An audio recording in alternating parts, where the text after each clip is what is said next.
He was hip-hop royalty, a mogul who turned ambition, image, and influence into an empire, but behind the jets, champagne, and flashing lights, something darker was always lurking. Whispers turned into lawsuits. Rumors turned into investigations, and the man who once seemed unstoppable became the center of one of music's most disturbing scandals. This is the story of how Sean Diddy Combs built an untouchable empire, and how it all began to fall apart. Sean Combs was born in Harlem in 1969. His father was murdered when he was only 2. That loss shaped him. He grew up watching his mother struggle, and he swore he'd never be powerless again. From the start, he wasn't just ambitious, he was obsessed. By college, he'd already landed an internship at Uptown Records, one of the biggest R&B labels in the early 90s. People said he had endless energy and impossible confidence, but that confidence had a price. Diddy clashed with his bosses, got fired, and turned that failure into fuel. In 1993, he founded his own label, Bad Boy Records, and the name said it all. His first signing was Christopher Wallace, better known as the Notorious B.I.G. The partnership was magic. Together, they redefined hip-hop. It wasn't just gritty street storytelling anymore. It was luxury, power, and swagger. Diddy made success look cinematic. The suits, the champagne, the videos filled with yachts and mansions. He wasn't just selling music. He was selling the idea of victory itself. By the mid-90s, Bad Boy Records was unstoppable. Hit after hit. Juicy, Money Mo Problems, I'll Be Missing You. Diddy wasn't just producing songs, he was building culture. He launched a clothing brand, Sean John. He started other ventures, liquor, TV, fashion. He partied with the elite. He dated superstars. To the world, he wasn't just successful, he was untouchable. But behind all that flash, small cracks were starting to show. In December of 1999, a shooting broke out in a New York nightclub. Diddy, Jennifer Lopez, and rapper Shine were there. 3 people were injured. Suddenly, Diddy was at the center of a criminal case. He was charged with gun possession and bribery. The trial dragged on for months, dominating headlines, and when it ended, Diddy walked free, acquitted of all charges. Shine wasn't so lucky. He was sentenced to 10 years in prison. For some, that trial showed Diddy's influence ran deep. He didn't just make hits, he dodged consequences, then that would become a pattern. The 2000s cemented his image as hip-hop's first billionaire playboy. Every time controversy hit, he rebranded. Puff Daddy, P. Diddy, just Diddy. He could rewrite his image faster than anyone could criticize it. He built a media empire, signed multi-million-dollar deals, launched his vodka brand, and at his peak, he was considered the richest man in hip-hop. To most people, Diddy wasn't a person, he was a brand, and that brand printed money. But then came November 2023. That month, the silence finally broke. Cassie Ventura, Diddy's longtime girlfriend and former artist, filed a civil lawsuit against him. Her claims were horrifying. She accused him of rape, abuse, and trafficking during their 10-year relationship. And just 24 hours later, it was over, settled privately, quietly.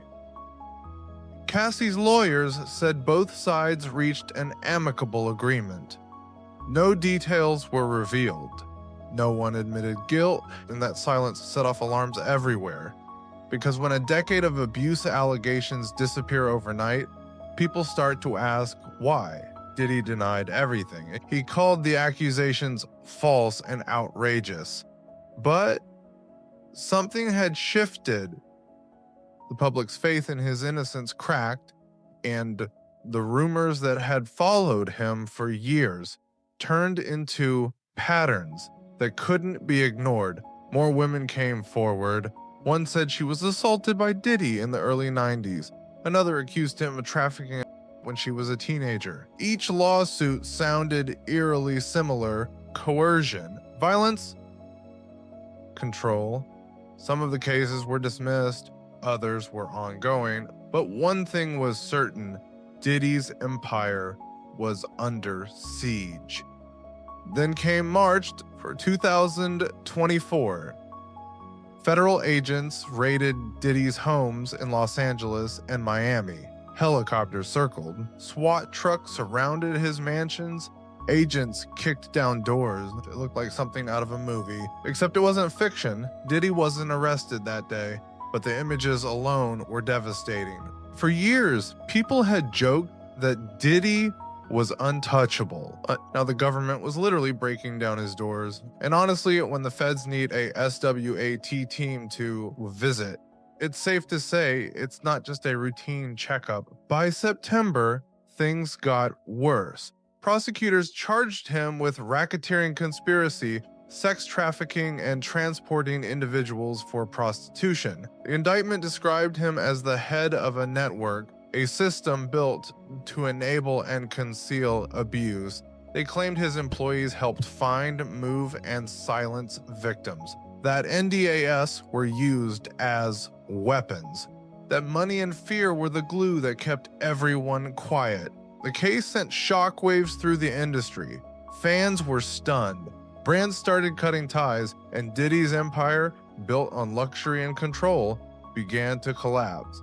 When the trial began in May 2025, the courtroom was packed. Cameras, reporters, former employees, everyone wanted to see the outcome of hip-hop's biggest scandal. Prosecutors presented witnesses, bank records, and text messages. They argued that Diddy used his fame as a weapon, luring people with power, trapping them with money, and controlling them through fear. The defense team called it a witch hunt.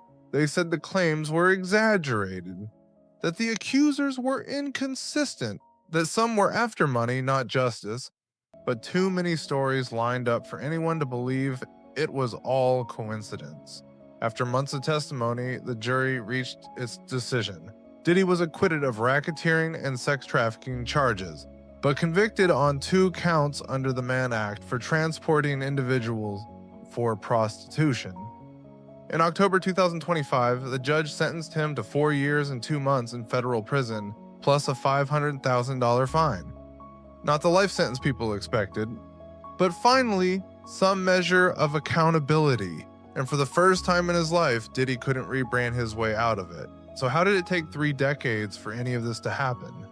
Because Diddy didn't just have money, he had a fortress. His power came from silence.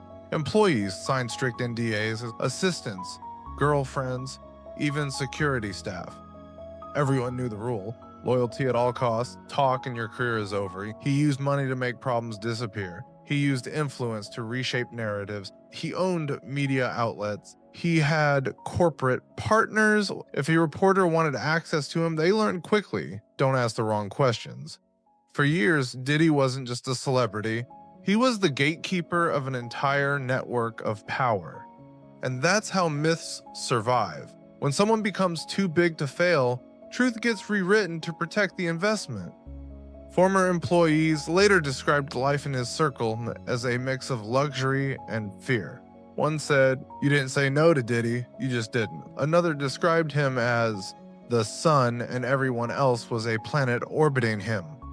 He rewarded loyalty with gifts and fame. He punished defiance with exile. That kind of power dynamic doesn't stay private. It spreads until it poisons everything. And the lawsuits finally started piling up. The culture of silence cracked open. People who'd kept quiet for years began speaking out. Some stories sounded unbelievable: hidden cameras, threats, blackmail, but together they formed a pattern that was impossible to ignore. It wasn't just about one man. It was about how many people helped protect him.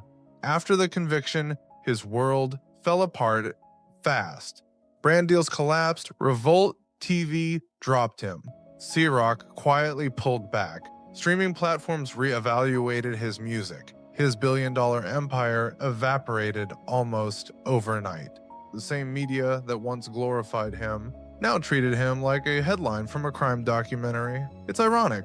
The machine that built him was the same one that destroyed him, because once an empire built on fear loses its fear factor, it falls. And that's exactly what happened. Meanwhile, the women who came forward faced the predictable backlash. Death threats, harassment, people calling them opportunists or liars. It's a pattern we've seen again and again. Powerful men fall, and the people who speak out become the new targets. Even now, some fans claim Diddy's being framed, that it's about race or jealousy or politics. That argument always comes up when icons fall, but truth doesn't care about status. The facts remain the same. And even if only half of what's been alleged is true, it paints a devastating picture. What Diddy's story really shows is how long the system lets power go unchecked. It wasn't just him. It was everyone who enabled him.